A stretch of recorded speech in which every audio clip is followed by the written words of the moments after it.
माऊलींचं दर्शन घेतल्यानंतर या अश्वांचं देखील या अश्वांची काळजी घेणारे महाराज माझ्यासोबत। आज अश्व माऊलींच्या रथा कसा प्रवास असतो, कशी काळजी घेतात? संत श्रेष्ठ ज्ञानेश्वर महाराज पालखी सोहळ्यात मंत उर्जित सिंह राजे शितोळे सरकार बेळगाववरून हे अश्व असतात।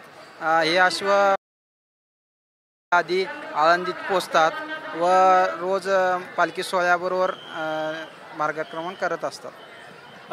नागरिक मोठी गर्दी करत असतात। भाविक माऊलींचं दर्शन घेतल्यानंतर अश्वांचं दर्शन घेतल्यानंतर पुढे जातात। खरं तर जे माऊलींचं दर्शन घेतात ते अश्वांचं दर्शन घेतल्याशिवाय पुढे जातात। त्यांना कोणाला माऊलींचं दर्शन मिळत नाही, त्यांनी या अश्वाचं दर्शन घेऊन त्यातच समाधान मानतात।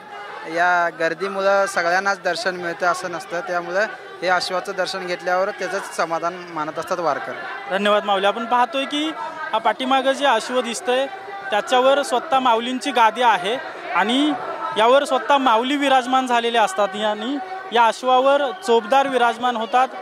ज्या भाविकांना माऊलींचं दर्शन गर्दीमुळे घेता येत नाही ते भाविक जे आहेत ते या अश्वांचं दर्शन घेत असतात।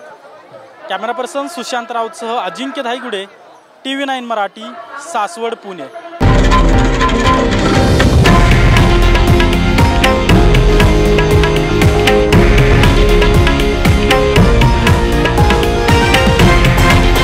हे आहे देशातील नंबर 1 न्यूज नेटवर्क आणि आपण पाहत आहात TV9 मराठी, एकमेव।